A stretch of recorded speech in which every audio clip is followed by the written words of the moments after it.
esse é o canal O Tempo Não Para. O meu nome é Yara e hoje a gente vai entrevistar a professora Socorro Coelho. Se apresente, por favor. Eu sou Socorro Coelho, professora da Universidade Federal do Pará. A minha formação é em Pedagogia, licenciatura plena. Eu fiz mestrado e doutorado na área da educação, na Universidade Metodista de Piracicaba, mestrado e doutorado na PUC São Paulo, com estágio doutoral na Universidade do Minho, Portugal. Como você entende os ataques à educação, em especial às universidades, pelo governo Bolsonaro? São consequências, né, de uma vitória eleitoral, de um projeto político conservador que vence as eleições, né, no Brasil e elege alguns fatores, digamos assim, centrais para ataque. No caso, o serviço público, o servidor público. Um projeto importante colocado na área da educação, que foi Escola Sem Partido, e a medida provisória 914, no caso das universidades, que você pede que eu centre nesta área da educação. No que diz respeito ao serviço público, tanto as instituições como as próprias categorias, né, os trabalhadores da educação nessa área, foram extremamente maltratados. Vários projetos de lei foram encaminhados ao Congresso, como da redução da jornada de trabalho e de salário. Projetos sociais importantes foram retirados das instituições. Teve uma medida provisória, no caso da universidade, que afrontou a autonomia da universidade, que é a medida provisória 914, a qual retirou todos digamos assim, a possibilidade, tentou, né, de eleição, da nossa autonomia de eleger os nossos gestores na universidade, nas instituições federais de ensino superior, e aí deixando claro que eu milito no movimento docente, eu sou presidenta do Sindiproifes Pará, que é um sindicato filiado ao Proifes Federação, que tem 15 anos de idade aí. Então, várias medidas foram tomadas no intuito de colocar que a educação pública no Brasil não era adequada à formação das pessoas, né? No caso, o projeto Escola Sem Partido foi um projeto que ele tentava demonstrar para a população que havia uma doutrinação dos nossos alunos, né? E, em especial, na universidade. A universidade é uma instituição plural. A pluralidade de ideias é a razão de ser da universidade, né? Que transitem na formação dos alunos diferentes concepções metodológicas, né, de caráter epistemológico. Isso é que faz a universidade, isso é que provoca o debate, né?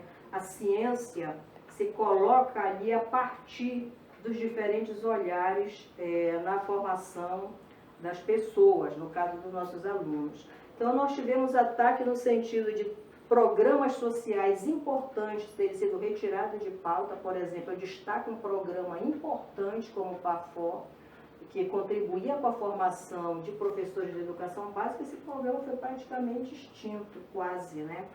Poucas turmas hoje em dia são ofertadas. Outro programa, outra situação colocada, a suspensão dos concursos em todo o serviço público. No caso das universidades, nós não podemos sequer contratar um professor substituto, né? Isso foi um ataque também tão grande que ele recolhe, o governo também, os códigos de vaga, ferindo a autonomia da universidade. Então, são atitudes que chocam a população, em especial a nossa comunidade universitária. São afrontas à Constituição. Então, é um governo, na verdade, vence uma concepção conservadora, fascista, né, que tenta implementar nova formação, entre aspas, das pessoas e vê a educação como inimigo número 1 para as suas ações. Como você sente o movimento em defesa das universidades brasileiras nesse período? Nesse contexto de governo Bolsonaro, e ainda fomos afetados pela pandemia, né? A nossa trincheira foi muito virtual.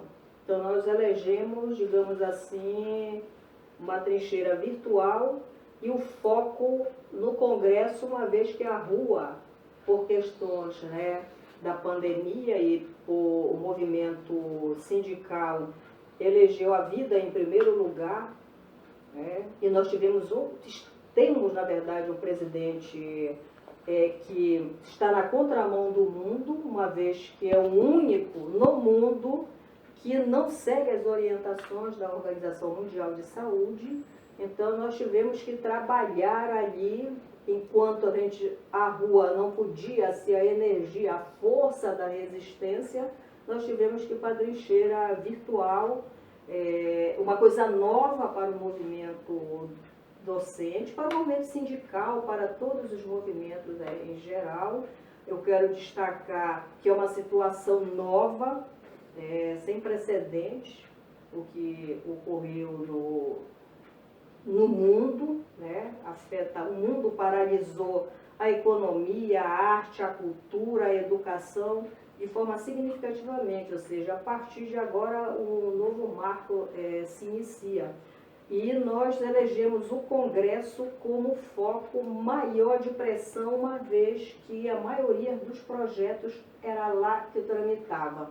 Estava parado várias instituições, mas o Congresso estava desferindo importantes golpes na educação e no serviço público, no servidor público. Haja vista que nós barramos importantes projetos de corte de salário.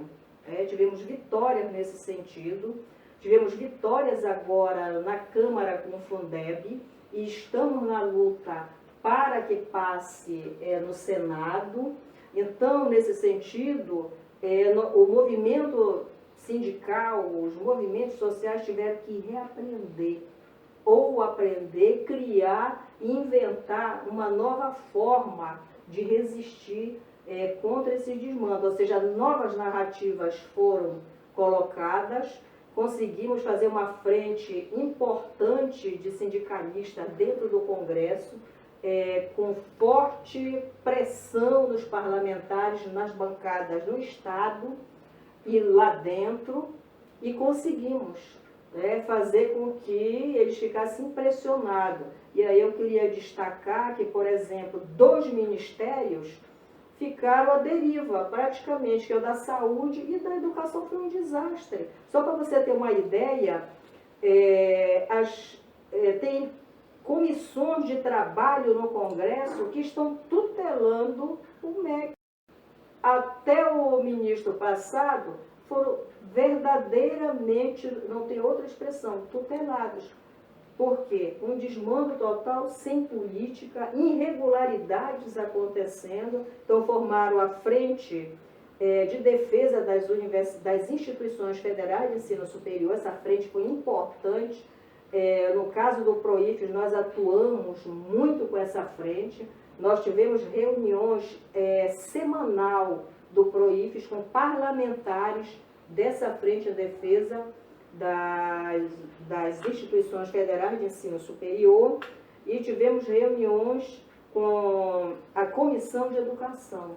Então, esses parlamentares, aí eu quero destacar que diferentes partidos, mas se você for pegar, por exemplo, a professora, a deputada federal, se eu não me engano, Dorinha, que é do DEM, que tem uma larga história de secretária de educação, ela compreende o Fundeb como importantíssimo para fortalecer a educação básica. Então, foi uma aliada nesse sentido, né? Nós temos que ter essa compreensão também, né? Que o aliado não é só aquele que tu achas que pertence ao partido, digamos assim, muito questionado até pelos vários parlamentares de esquerda, mas não, você encontra no parlamento, é uma arena de poder, né? Você encontra no parlamento, na sociedade, diferentes visões que conjunturalmente podem lhe ajudar. E nós contamos muito com isso, né? Contamos com esses parlamentares de diferentes matizes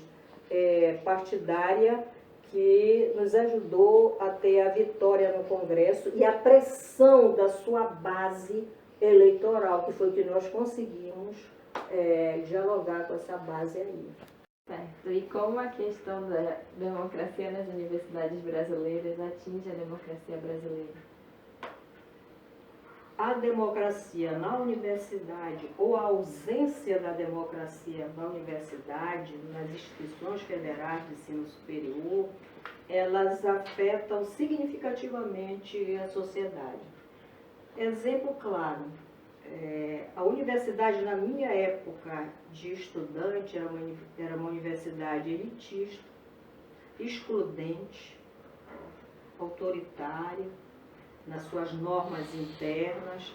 Com o avançar da organização da comunidade, do movimento estudantil, na minha época o movimento estudantil hoje foi muito atuante, a UNE, né, o DCE da UFPA, tiveram bandeiras assim, fundamental, que contribuíram para que governos populares, como no caso o governo, aí eu quero destacar o governo que eu entendo, né, o governo Lula e o governo Dilma, ajudaram nesse sentido. De que forma? A lei das cotas é uma delas. 50% de vagas para a escola pública, isso significa muito para a população, né? Para a universidade, que ela tira aquela sua face, né? Retira aquela aparência, né? Não sua aparência, mas ação mesmo, digamos assim, elitista, e abre as portas a partir da cota para que o aluno da rede pública de ensino tenha acesso ao ensino superior. Negros, índios, passam a fazer parte da comunidade universitária através de uma política de inclusão social que foi a lei das cotas, né? Então eu destaco esses dois governos porque tiveram medidas interessantes com relação a isso, inclusiva desses dois governos, em especial do Lula, o Fundeb, né, uma política importante de valorização do magistério, da educação básica. Hoje, depois de 10 anos, né, a nossa luta para que venha a ser uma medida de Estado e não uma medida de governo, isso que é uma falha, na minha opinião, de governos populares, né? Nós temos que fazer qual é a diferença de um governo popular que não fez medida de Estado e de um governo Bolsonaro que está mexendo na estrutura do Estado, na medida em que praticamente rasgou a Constituição. Coloca suas medidas no Congresso todinho, né, que mais difícil será para desfazer isso. Exemplo claro da educação básica, uma bandeira antiga, eleições diretas para diretor de escola. Nós já tivemos experiências de governos populares que fizeram o quê? Uma medida de governo. Não teve oportunidade de ser encaminhado para a LEPA ou para a Câmara de Vereadores. E, por exemplo, no governo do PT com Edmilson, nós tivemos 8 anos de mandato, teve eleições diretas para diretores. Quando o seu sucessor, né, eleito, que foi o do seu Mar, ele pega essa portaria, né, e rasgou e pronto, acabou, ninguém nunca mais ouviu falar. Então, o gestor, quando ele assume o cargo, é importante, né, que a sua marca fique com uma política de Estado, principalmente aquelas que venham atender a população. Então, a lei das cotas, ela deu a oportunidade, né, que não foi bem dado, mas uma conquista para que o filho do trabalhador, da trabalhadora, mais humilde, tivesse que ingressar na universidade. Com isso, colocou em xeque o vestibular como uma forma de ingresso na universidade. Então, ela se democratizou e isso é importante ser acrescentado, porque a lei das cotas, ela ameaçou as elites. Por isso que a bandeira central do governo Bolsonaro, inclusive, não é só o questionamento à universidade por conta dela ter se democratizado, mas é porque lá nas universidades e nos institutos federais, principalmente nas universidades, onde ele encontra a maior resistência à sua concepção de sociedade, de educação, né, que ele entende. Por conta desta resistência, por ser um centro de formulação de políticas, de debate de políticas sociais, de políticas públicas, de várias concepções de mundo, de acesso aos bens culturais, e a população pobre não tem, na opinião dessas pessoas, esse direito. Esse é o problema maior dessa concepção tradicional, não, imagina, de uma concepção mesmo reacionária, né, de mundo e de vida. E nesse sentido, mudar a universidade, voltar a ser o que era antes, era o ideal para eles.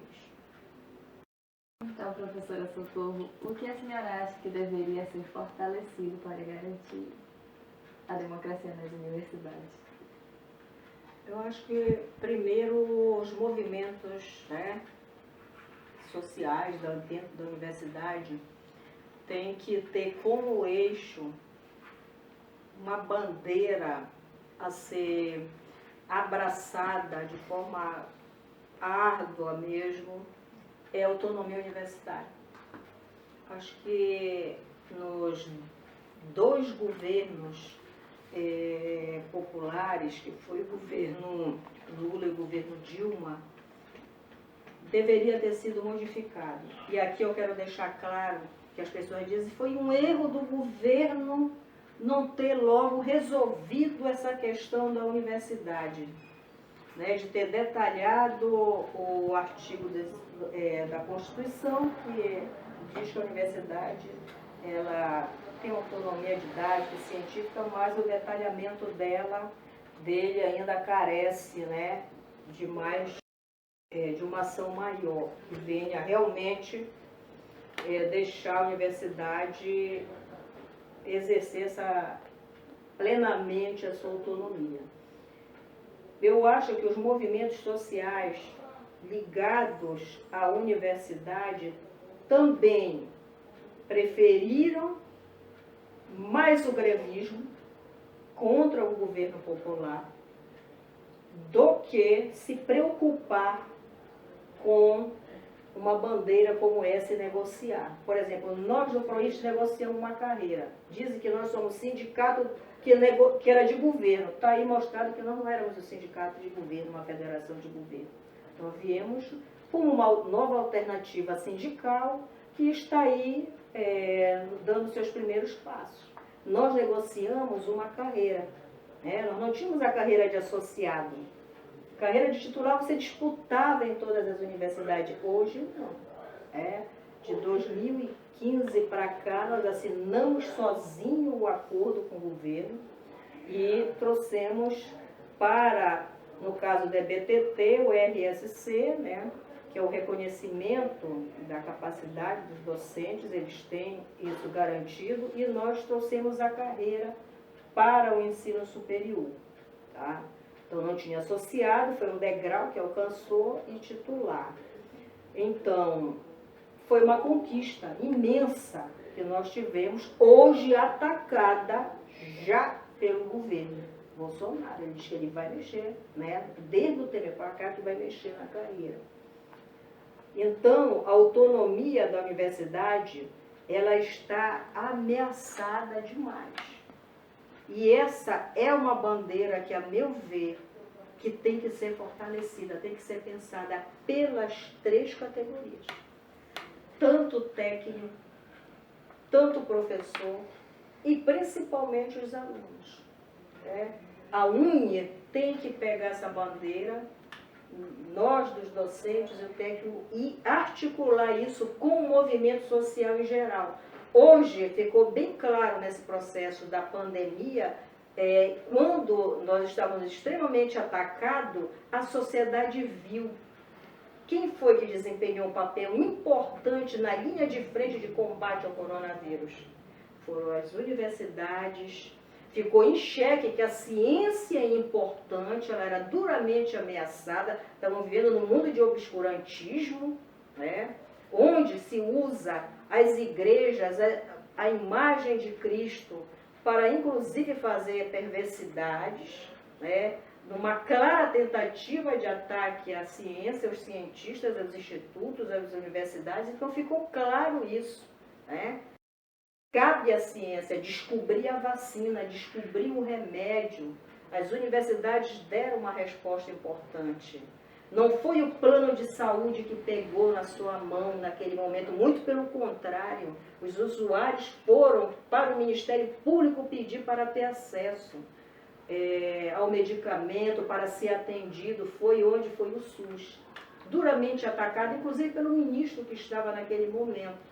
Quando ele se viu como um técnico da área da saúde, o que ele fez? Não, né? Foi incorreto eu ter trabalhado contra o SUS. Então o SUS sai fortalecido, a sociedade percebeu o papel das universidades no combate à doença, né? E se nós não tivéssemos autonomia, né, para poder fazer a gestão desta crise, muito mal administrada pelo governo, esse governo ele vai ser colocado em xeque no momento de uma reeleição. Fez muito mal à sociedade, jogou contra a ciência, jogou contra as orientações da Organização Mundial de Saúde, acabou contribuindo com mais de 80 mil mortes, e isso vai ser cobrado um dia. E com certeza vai ser no momento que vier esse projeto autoritário para ser reeleito. Nós vamos cobrar este prejuízo. Várias vidas foram ceifadas por irresponsabilidade, por uma má gestão de algo que é um momento que ninguém esperava, mas um gestor de bom senso tem que colocar vida, tem que zelar pelo povo. E isso não foi feito. E quais as perspectivas da educação pós-pandemia? Olha, esse é o debate atual. Interessante a sua pergunta. Primeiro dizer que o que está acontecendo no mundo, como eu já adiantei, é algo que não era esperado por nenhum gestor, por mais que fosse mais bem planejado, movimentos sociais, ninguém esperava. Então eu sempre digo que eu não concordo de tirar proveito de uma situação dessa calamitosa, de nenhuma ordem político-partidária, do mau uso dos recursos, quando milhares de pessoas do mundo perderam suas vidas para a Covid-19. Eu acho que tem que ter atitudes responsáveis de solidariedade. Inclusive, eu quero destacar que os sindicatos todos do PROIPS tiveram uma ação, uma política de solidariedade, de atendimento aos mais carentes, de ver os seus filiados como estavam, a situação, aposentados, e descer para a população e ajudar de alguma forma, né, com medicamentos, cestas, e assim vai.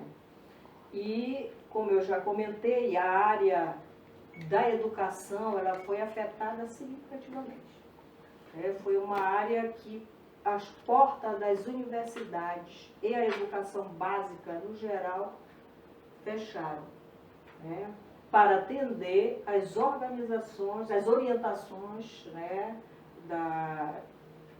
da Organização Mundial de Saúde, dos comitês que se instalaram nas instituições, e o afastamento social que evoluiu para o lockdown foram as medidas de contenção da doença mais efetivas, já comprovadas.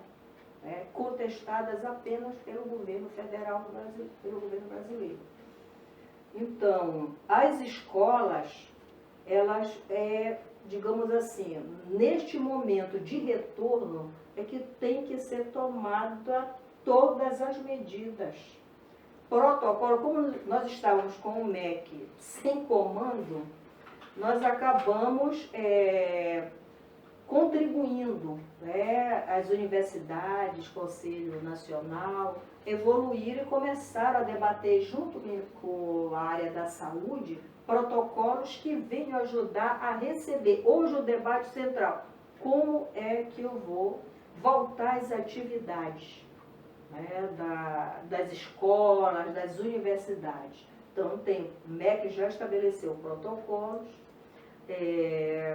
a Undime já também fez da mesma forma, que é a União Nacional de Dirigentes, né, de secretários municipais de educação, e uma série de, os conselhos todos, municipal e estadual, já debateram sobre isso. O que cabe agora é as escolas se organizarem para isso. Isso é fácil? Não. Não é fácil, é muito difícil. Eu já fui secretária. Por exemplo, numa Secretaria Estadual de Educação no Pará, ela tem mais de 1.200 escolas. Como você vai preparar para receber essas crianças, né? Como a Secretaria Municipal de Educação vai se preparar para receber uma criança de 0 a 6 anos, com demarcação de espaço para ela correr, para ela brincar? Como é que vai ser? Vai ser dupla entrada? Vai ser alternado a entrada dessas crianças? Como vai ser o recreio? Como vai ser a formação, ela sabendo que ela não pode estar com a mão nos olhos, na boca, brincar com o coleguinha porque a máscara dele é bonitinha, fazer a troca? Então são coisas que não estão no dia a dia de nenhum de nós. Nós estamos aqui respeitando o isolamento, ou o distanciamento, né, para essa entrevista, e nós sabemos na entrada, que eu não via o colega aqui do canal, né, do qual eu agradeço a oportunidade, e a gente queria se abraçar em determinado momento pelo tempo que a gente não se vê. Então, todos nós, né, todo ser humano está padecendo por essa situação. O que cabe à escola? O que é que está sendo questionado muito hoje? É evidente que as escolas, né, privadas já estão aí colocando a todo vapor, que estão preparadas para receber as crianças. Aí eu chamo a atenção para o Conselho Estadual e Municipal de Educação, que é órgão fiscalizador.